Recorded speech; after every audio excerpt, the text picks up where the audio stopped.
Hello everyone, my name is Abdurrahman Tamimi. Today we will discuss about respiratory physiology and we will divide it into 4 parts, then we will discuss in details about each part. So basically respiratory physiology will be divided into pulmonary ventilation, external respiration, gas transport and internal respiration. Now pulmonary ventilation means when air goes into and out of the alveoli, and whenever I draw this, it means this is an alveoli. We're looking at an alveoli. It's not an accurate drawing, but whenever I draw this, consider this as an alveoli. The air in the alveoli has to be changed between every few seconds. We can't have the same air inside because oxygen must come in and carbon dioxide must go out. So the movement of air in and out of the alveoli is called pulmonary ventilation. In other words, it can be called as well as breathing. Inspiration, air goes in. Expiration, air goes out. We'll discuss it in details later.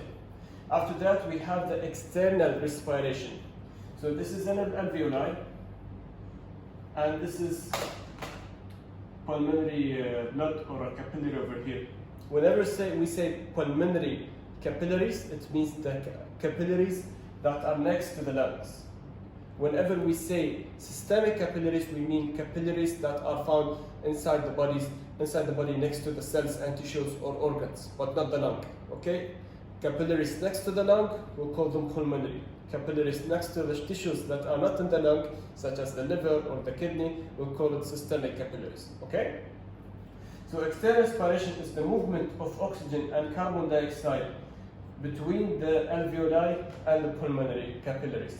The oxygen will go from the alveoli into the pulmonary capillary, and the carbon dioxide will go from the pulmonary capillary into the alveoli. This is gas exchange with the body exterior. Okay.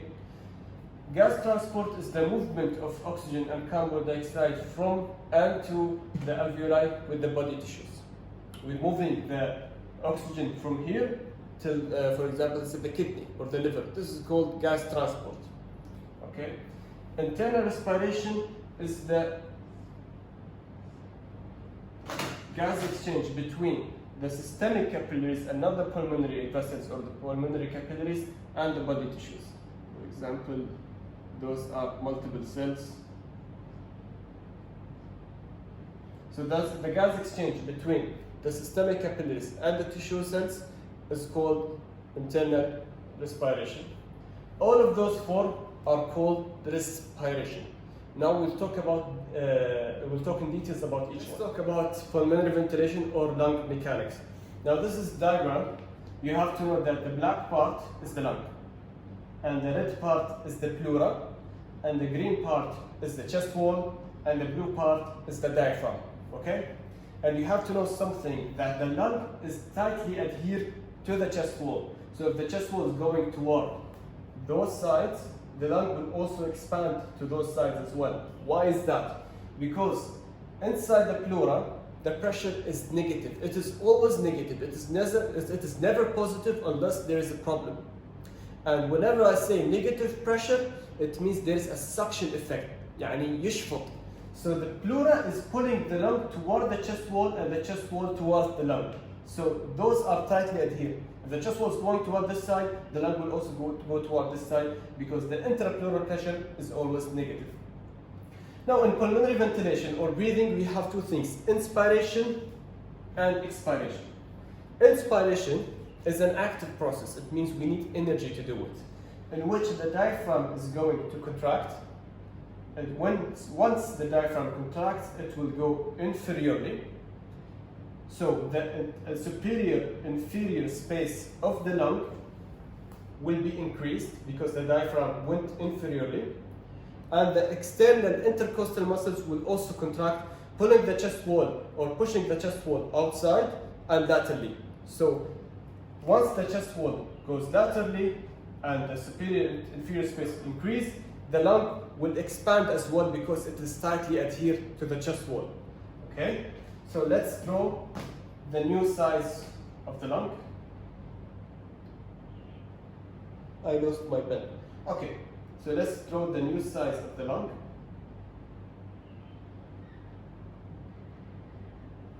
So this is the new size of the lung.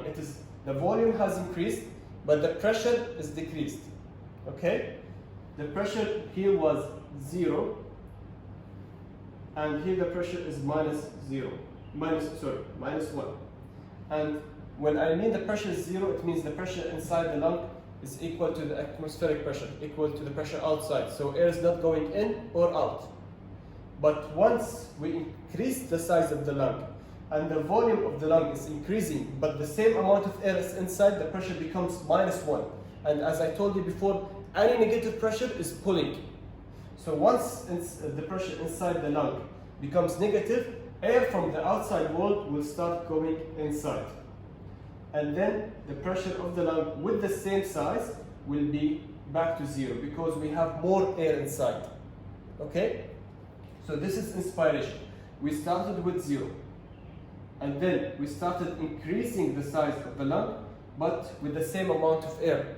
But the volume is increasing. So the pressure goes down and air still is not inside the lung.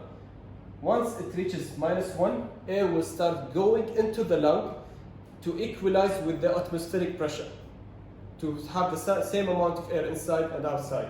So once this happens, the pressure will start increasing again back to 0. Okay? So now we have bigger volume inside our lung and more air inside of our lung. We are done with inspiration. We want to go to expiration. Expiration is a passive process. It means we don't need energy, we don't need to contract any muscle if we don't have any problem. How will this happen? Basically, we just relax the diaphragm, we relax the external intercostal muscle, and the lung is elastic. It means it wants to recoil. So we just relax the diaphragm and the external intercostal muscle, the lung will start relaxing again with the same amount of air, but the volume is decreasing. This will create an increase in pressure, positive pressure. So the lung will become smaller, but with positive pressure. This will start pushing the air out of the lung into the outer world.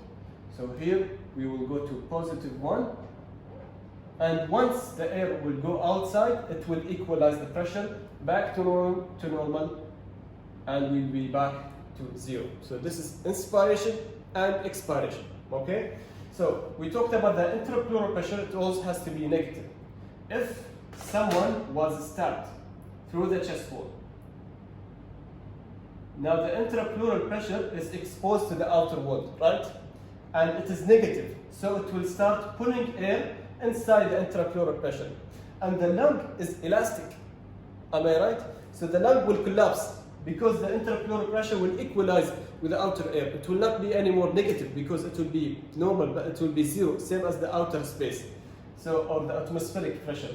So the lung will collapse. This is called pneumothorax, when the intrapleural pressure is no longer negative because there was an injury to the chest wall or a problem in the lung and the intrapleural pressure is no longer negative.